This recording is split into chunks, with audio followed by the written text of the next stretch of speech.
Yang saya hormati teman-teman dengan diabetes mellitus beserta keluarganya. Saya akan memberikan sekilas pengetahuan tentang salah satu obat DM yaitu insulin. Kegiatan ini untuk meningkatkan pengetahuan dan pemahaman tentang insulin dan cara memberikan insulin ke dalam tubuh agar lebih percaya diri untuk menyuntik insulin sendiri, tidak harus disuntikan tenaga kesehatan atau caregivers, dan mampu melakukan dengan aman, nyaman, dan tepat. Semoga bermanfaat. Insulin adalah hormon yang secara alami diproduksi oleh organ pankreas yang terletak di bagian dalam perut dan beredar ke seluruh organ tubuh dan sel. Dalam keadaan penyakit diabetes mellitus, tipe 1 atau tipe lain pada tahap tertentu, produksi pankreas dan kadar insulin dalam tubuh tidak cukup. Bahkan walaupun sudah dirangsang oleh obat diabetes golongan sulfonylurea seperti glibenclamid, glimepiride, glyquidone, gliclazid, dan lain-lain, sehingga harus ditambahkan insulin dari luar tubuh.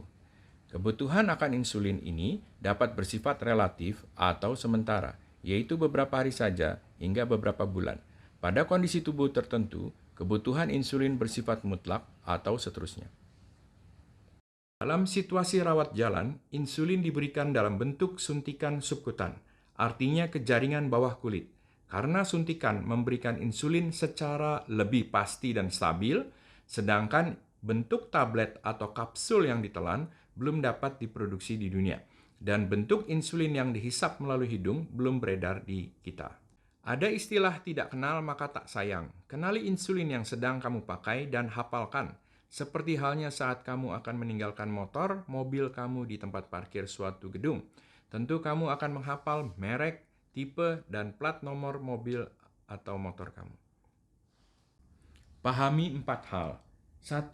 Jenis insulin dan waktu suntikan yang dianjurkan. 2. Bentuk insulin dan penanya. 3. Jarum insulin. 4. Lokasi suntikan. Jenis insulin dan waktu yang direkomendasikan untuk menyuntiknya. Secara garis besar ada 3 macam insulin. 1. Insulin basal adalah insulin yang disuntikan untuk mengendalikan kadar glukosa darah pada waktu tidak makan, yaitu waktu tidur, di antara waktu makan, dan saat puasa. Cairan insulin ini jernih, tidak berwarna, biasanya disuntikan 1 kali sehari, boleh pada waktu malam sebelum tidur, juga bisa disuntik pagi hari, khususnya insulin basal yang lebih baru, yang dapat disuntik kapan saja dalam suatu hari. Walaupun begitu, sebaiknya tetap disuntikan pada waktu yang kurang lebih sama setiap hari, misalnya setiap jam 7 jam 8 pagi, atau sebaliknya setiap jam 9 jam 10 malam. Penyuntikan ini tidak tergantung waktu makan. Ada 6 merek yang beredar di Indonesia, yaitu Lantus, Lantus XR, Hazelin, Basaglar, Levemir, dan Tresiba. Ada beberapa merek yang lebih lama, Insulatard dan Humulin N, yang umumnya disuntikan 2 kali sehari. 2. Insulin prandial adalah insulin untuk mengatasi kenaikan kadar glukosa darah saat makan atau minum berkalori. Insulin ini tidak berwarna alias jernih. Disuntikan beberapa menit segera atau saat sebelum makan. Bila kamu terlupa dan baru ingat saat sedang makan, maka segeralah menyuntikkan ini saat makan tersebut atau segera setelah makan. Ada 3 merek yang beredar di Indonesia, Humalog, Novorapid, Apidra. Ada beberapa merek yang lebih lama, Actrapid dan Humulin R, yang disuntikan setengah jam sebelum mulai makan.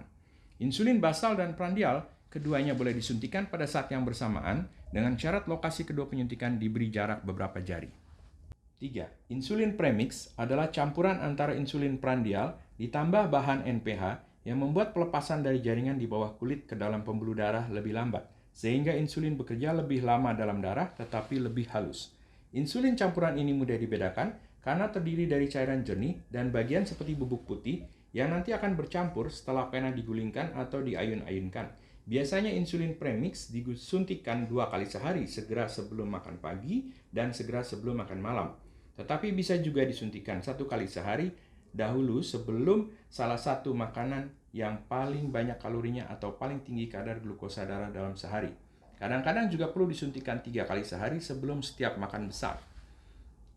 Ada 3 merek yang beredar di Indonesia, Novomix 30, Humalogmix 25, Humalogmix 50. Ada beberapa merek yang lebih lama, misalnya Mixtard 3070 yang umumnya disuntikan sekitar setengah jam sebelum mulai makan besar. Bentuk sediaan insulin dan penanya. Molekul insulin umumnya sulit dilihat dengan mata telanjang, dimasukkan dalam cairan steril khusus dan tersedia dalam 3 bentuk. Yang pertama, vial, yaitu botol yang agak besar, biasanya berisi 10 cc cairan insulin, umumnya mengandung 100 unit insulin dalam 1 cc cairan.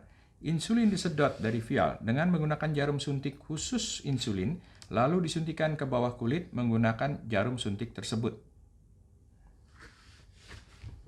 Yang kedua adalah cartridge. Cartridge berisi 3 cc cairan insulin, mengandung 100 unit bahan insulin setiap cc. Harus dimasukkan ke dalam pena yang sesuai. Pena ini dapat dipakai ribuan kali, sedangkan cartridge diganti setelah isinya habis. Yang ketiga adalah pena insulin yang sekali pakai atau disebut disposable, biasanya berisi 3 cc cairan insulin atau 1,5 cc cairan insulin di dalam isinya. Bagian pena. 1. Tutup pena. 2. Badan pena. Badan pena terdiri dari karet tempat pemasangan jarum, tabung insulin yang transparan, karet piston, badan pena yang tertutup label, jendela dosis, dan tombol pendorong.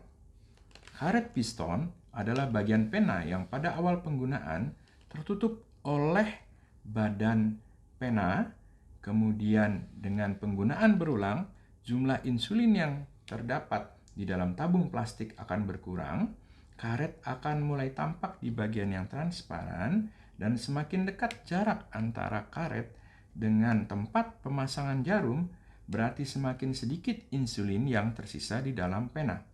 Jumlah insulin yang tersisa juga bisa kamu lihat dari angka yang terukir di tabung. Jarum insulin. Jarum yang tersedia saat ini sangat tipis dan pendek sehingga umumnya tidak terasa sakit pada saat menembus kulit. Umumnya berukuran tebal 31G, 32G, atau 33G, atau sama dengan 0,25 hingga 0,2 mm atau 1/5 mm atau hampir setipis rambut kita. Dengan panjang hanya 4 hingga 5 mm atau sama dengan setengah cm. Bagian-bagian jarum. Tutup pelindung luar, segel pelindung. Setelah segel dibuka, akan tampak jarum dan tutup pelindung dalam. Jarum terdiri dari bagian dalam, yaitu yang akan menembus karet pelindung tabung insulin di pena dan mengalirkan cairan insulin dari tabung di pena ke jarum keluar ke tubuh penyandang diabetes. Bagian luar adalah bagian yang akan menembus kulit. Bila memungkinkan, jarum dipakai sekali pakai, kemudian dibuang di tempat khusus yang akan diterangkan di kesempatan lain. Bila tidak memungkinkan sekali pakai, buang. Jarum jangan dipaksakan dipakai lebih dari 3 kali, karena akan mudah bengkok, patah, atau tumpul, sehingga terasa nyeri, merusak jaringan di bawah kulit, atau tersumbat sehingga tidak menyampaikan insulin sebagaimana mestinya. Mulailah dari area perut atau paha tengah bagian luar. Insulin basal baik diberikan di area paha, insulin prandial baik diberikan di area perut, tetapi kedua area boleh saling ditukar. Area lengan atas dan bokong juga boleh disuntik. Yang terpenting, titik suntikan dirotasi. Jangan di tempat yang sama berurutan berkali-kali. Beri jarak 1-2 cm atau 1-2 jari antara suatu titik suntikan dengan titik yang sebelumnya atau berikutnya. Buat pola yang paling kamu sukai, misalnya pada perut kanan atas untuk selama 1 minggu, kemudian pindah ke area perut kiri atas selama 1 minggu lagi, dan seterusnya pindah ke area yang lain.